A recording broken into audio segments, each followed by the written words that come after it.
alaikum wa rahmatullahi wa barakatuh. Moi, je m'appelle Dr Seydina Ousmane Sène, un des initiateurs de la création de cette école qui s'appelle Nour International Academy. Nour International Academy, Nour, ça signifie la lumière. L'international, c'est l'ouverture au reste du monde que nous voulons donner aux enfants, de savoir qu'ils sont des Sénégalais, ils sont des Africains, mais ils sont aussi ouverts au reste du monde pour le partenariat, pour le renforcement des capacités et la formation. La directrice qui est là à côté de vous a déjà embrassé cette idée et depuis 10 ans travaille sur ce projet. Et aujourd'hui, ce que nous avons vu avec les enfants, les différentes présentations montrent exactement l'idée, la vision et la mission de Nour International Academy. Les enfants doivent être éduqués selon nos valeurs, notre religion, mais aussi notre milieu qui est le contexte. Parce que les problèmes que nous vivons aujourd'hui au Sénégal, c'est des problèmes qui sont particuliers. Et aujourd'hui, nous avons voulu donner à ces enfants-là 4 choses. La compétence, la communication, l'esprit critique et le sens de la collaboration. Voilà un peu en résumé ce qui est derrière cette philosophie où aujourd'hui on pense que chaque peuple doit éduquer ses enfants selon ses besoins. Aujourd'hui, nous sommes dans un monde qui est très agressif, fragmenté et le Sénégal doit jouer sa partition. Nous avons pensé avec Madame la directrice que cette école devrait jouer ce rôle où aujourd'hui de créer un pont entre le Sénégal et le reste du monde tout en équipant nos enfants de ces 4 éléments-là. La compétence, l'esprit critique,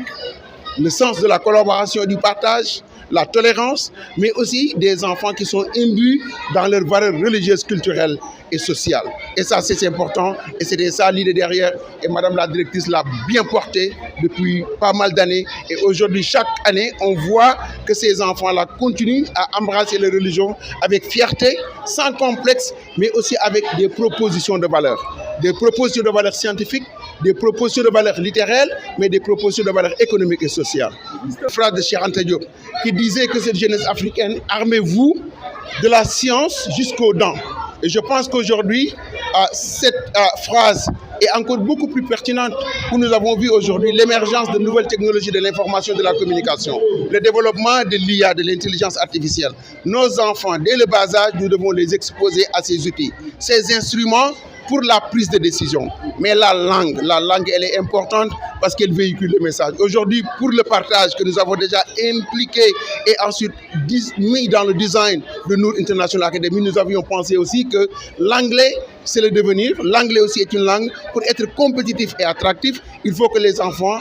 exercent cette langue-là et développent les compétences linguistiques pour pouvoir communiquer avec le reste du monde. Et l'anglais est aujourd'hui au cœur de la formation, au cœur de la pédagogie et au cœur des activités sociales de l'école. Et je pense qu'aujourd'hui, ce que vous avez vu que les élèves présentés aussi bien en français qu'en anglais nous réjouissent. Et aujourd'hui, nous remercions les parents, les élèves, mais aussi le corps professoral et Madame la directrice qui aujourd'hui n'aménage aucun effort, jour pour jour, 24 heures autour de ce projet, qui a donné sa vie entière pour aujourd'hui donner corps et âme à ce projet. Docteur Fanta Diamanka,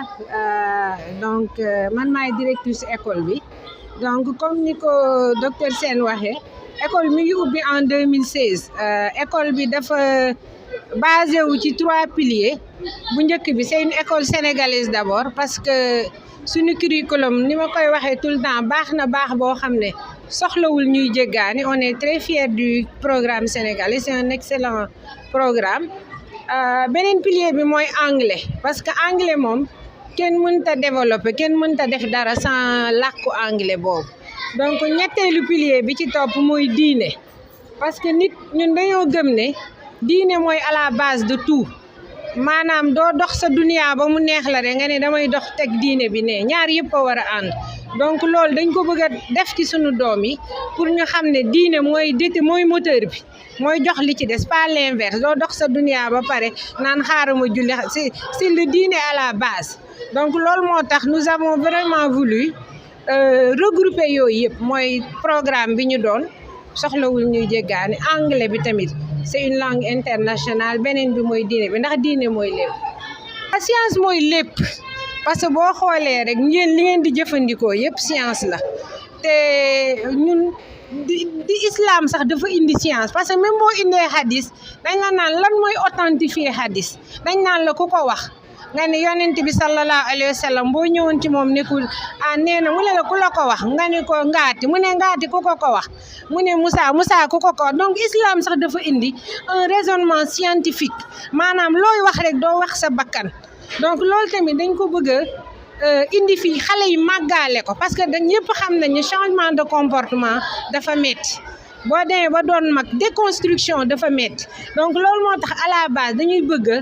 dugal valeur yooyu ci bopp xale yi maanaam c'est pas les réponses yow maanaam xale yi nekkuñu ay vase yu vide rek yoo xam ne dangaa war a maître bi dafa war a ñëw duy dañu bëgg xale yi di poser les bonnes questions c'est pas la def maintenant li ñuy wax ci anglais how do you know what do you know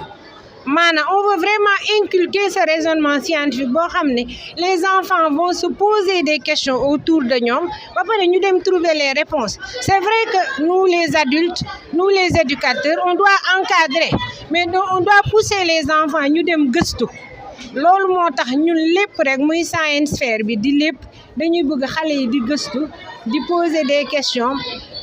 mën a am ay réponses yoo xam ne parce que xale lu mu jàng rek gëstul ko boppam sonn ci échoué essayé waat du ko mus a fàtte mais bu fekkee loo xam ne da nga toog rek enseignant bi ñëw ne la écrit une leçon du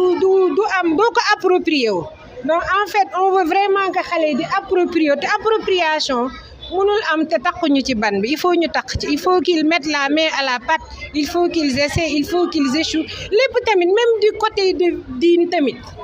parce que jullit bu ne ñun dañoo judd doon ay jullit maintenant da nga war a xam yow lan moo tax ngay julli on doit se poser ces questions difficiles parce que même islam boobu ñëw yàlla daf ñu may ñu raisonner dafa am loo xam ne mooy yàlla kenn du ko questionner dafa am loo xam ne samihna wa ataxna dégg topp mais dafa am loo xam ne da nga koy xam boo ko xamul buñ la ko waxee rek da ngay julli ndax yaay moo ne jullil wala papa wala la mère mais cet esprit de raisonnement on veut cet esprit c'est un esprit transversal sur li ñuy def yëpp pour xale bi xam ne yàlla mi ngi fépp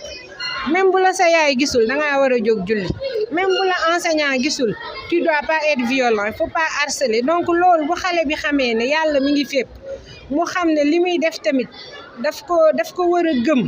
warul nekk luñ ko imposer rek donc loolu moo tax science fair bi loolu ci la bokk mais c'est une matière transversale lu ñuy dund ci matière yi ñuy def fii yëpp pour man xale yi ba tey fa ñu war a egg sax dafa des parce que xale yi yàlla daf leen may te ñun dañu am tendance di leen sous-estimer di leen karkaral mais buñ leen bàyyee pour man xale yi mën nañ def lu nekk et man li ma gën a yëtteel ce n'est même pas la finalité mais c'est le processus maanaam yow même man bëgguma sax ñuy canaliser ay thèmes parce que nit doo ko forcer am na koo xam ne moom robotique moo ko intéressé am na koo xam ne mécanique moo ko intéressé il faut qu'on laisse les enfants ñu explorer ñun qu'on ait la patience qu'ils se cognent qu'ils faussent qu'ils échouent après à la fin day nekk loo xam ne dafay nekk buñ xam-xam buñ ciy jëlee kenn dootu ko mën a kii maintenant y a beaucoup de projets vraiment bëgguma citer sax parce que xale yëpp samay doom lañ et je sais que ñu am cofeel ci man lañ donc bëgguma citer mais je sais que y a